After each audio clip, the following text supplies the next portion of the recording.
is that for some reason people come to me and I don't look at them with judgy eyes. I have no predetermined notion or preconceived notions, and they open up to me. That's what they're upset about, because if you look at a lot of these people that's been on other podcasts. So Shannon Sharpe's podcast Club Shay has been blowing up ever since Katt Williams' interview, and he has had many explosive interviews this year alone. And let's just say that some folks in the industry are not loving this one bit.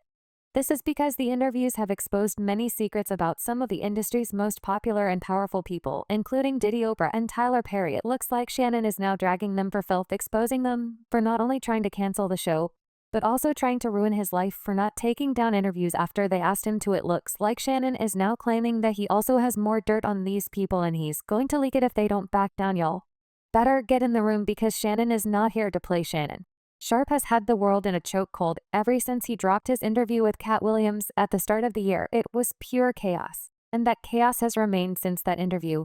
And we have seen the dark side of the industry that we rarely get to see, with all the juicy secrets that he spilled. It's no surprise that some powerful people want the podcast shut down before he spills even more tea. Shannon recently sat down for an interview and dished out all the gossip about the celebrities trying to shut down his show and sabotage him. They're even sending him threats. Those stars who were eager to be on the show, they disappeared into thin air now. Everybody knows that the industry is chaotic, but these people are going to extremes with Shannon. Word on the streets is that Shannon's life could be in danger because the haters are in full swing. I didn't know it was gonna cause this kind of ripple. I didn't think it was gonna move me in the direction. I'm glad it did. I understand what comes along with that.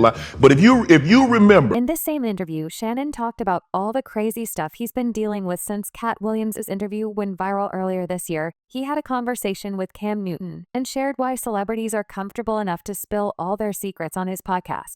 And Shannon explains that before every interview, he makes it clear to his celebrity guests that they don't have to talk about certain topics if they don't want to, which makes them comfortable enough to tell their own story. I said, is there anything that you don't want to talk about? I always ask the guests that. Sometimes they say, well, I would appreciate if we not talk about this. Right. Cool, no problem. Because I believe you can tell your story without saying something negative. But yes, I believe a person that's been in a business, that's been doing something 10, 15, 20, 30 years are more than one salacious story. Right. That's what I believe. So if they say they want to stay away from it, but if they want to tell something, who am I to say, no, you can't tell that. Right. People are, Cam. Now, one major thing that the haters have been using against Shannon is how he is not a real journalist. In his recent interview, Shannon made it clear that he is not a journalist and never claimed to be one. For those who might not know, Shannon is a highly successful retired NFL player who was inducted into the Pro Football Hall of Fame in 2011.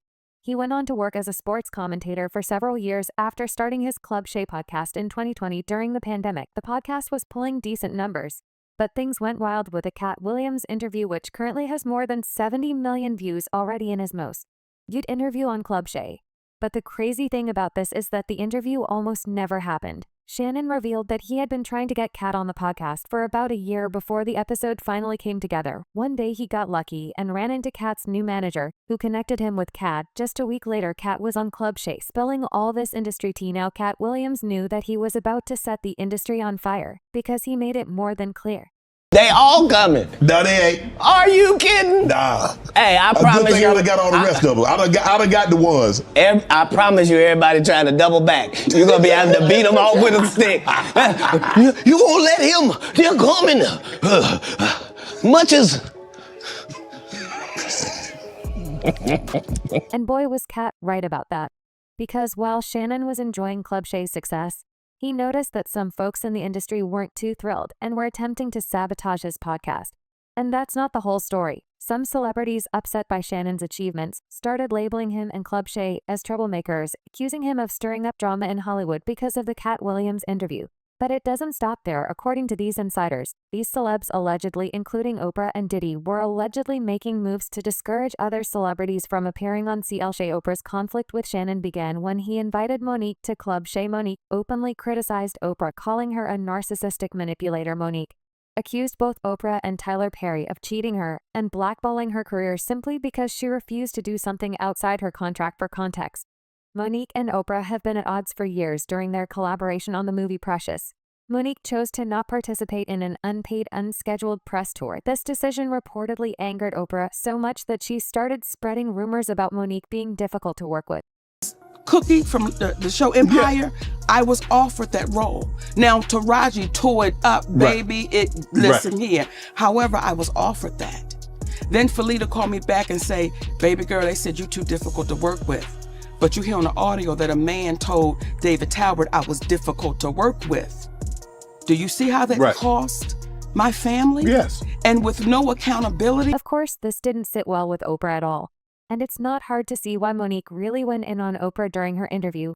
And she definitely said her piece. It had people talking about how Oprah did Monique dirty. I mean, Oprah even shaded Monique for having negative energy, saying it's a law that if you meet negative with negative, you will just have a combustive negative force of energy. You can't meet negative energy. Where it is, you have to rise above it. You have to transcend it. I would never stoop to try to meet somebody where they are negatively don't care who they are after that. Monique was blackballed, and no one in the industry wanted to work with her because they feared what Tyler and Oprah might do. Allegedly, these two are titans in the industry. And when they decide to black boss someone, looks like it happens to her credit. Monique has always fought against being silenced by the industry. Once she discovered that she was being blacklisted, she immediately called out those responsible. I got labeled as difficult because I said one word, and that was no. Now, I said no to some very powerful people. What Tyler Perry showed me, Lee Daniels, Oprah Winfrey, and Lionsgate. When you don't do what we ask you to do, we'll take your livelihood. The wild part about all this is that Monique revealed to Shannon that she only received $50,000 for the Precious movie after extensive negotiations. While $50,000 might sound like a lot of money to regular folks like us in Hollywood, it's pocket change that barely covers expenses, and don't even get started on the cost like hair, makeup, and other celebrity essentials. Not including when Uncle Sam jumps in. Actress Robin Thau revealed about 80% of their income goes towards taxes, agent fees, legal fees, management, and other expenses. Following this logic, Monique likely only pocketed around $10,000 from the role, which Shay described as daylight robbery, plain and simple. This made Oprah look terrible. And if there's one thing that we know about Miss Oprah, is that she does not like looking bad. To make things even worse, around the same time, Oprah was accused of lowballing taraji Henson. So Monique spilling the tea on Oprah just made things even worse for her. However, Oprah is not the only one, because during this interview, Katt Williams also exposed Diddy for trying to get into his bed. Katt told the story of how Diddy tried to put moves on him for a very long time. He claimed that Diddy tried to seduce him for years and get him in his bed. And when that didn't work, he then threw money around and offered him $50 million. I've had to turn down $50 million four times, just to protect my integrity. And that virgin hole I was telling you about, right? Because P. Diddy be wanting the party, and you got to tell him no, I did see. I got the receipts for everything. I'm telling you, that's why I can say I'm so free. I need to know you here. Just how desperate was Diddy to get Katt in his bed, because $50 million for one night stands is just insane. And is it just me, or does it seem like Diddy enjoys the chase? It's a messy situation, and Katt also had people talking about Diddy's parties, the crazy stuff that went down. Again, the timing of this was messy as F, because it was only about 2 weeks after Cassie filed her lawsuit in which she exposed him for gross misconduct. So Katt exposing him in a video with more than 70 million views probably didn't do him any good either. Then we have Tyler Perry, who was exposed by Monique when she exposed Oprah. See, Oprah was not the only one who blackballed Monique, because Tyler also played a role in that. See, the movie Precious was produced by Oprah and Tyler, and they hated the fact that Monique was not willing to work for free, so they allegedly tag-teamed her. But Tyler Perry has always denied this, insisting that he didn't say anything about Monique or that he got her blackballed. He always insisted that if anything happened to her career or she lost out on jobs, it was on her and had nothing to do with him. She came into the podcast with so much fire and energy, especially when she went after Tyler Perry, claiming he and Oprah ruined her life, according to Monique. When she first caught wind of the situation, she decided to give Tyler the benefit of the doubt.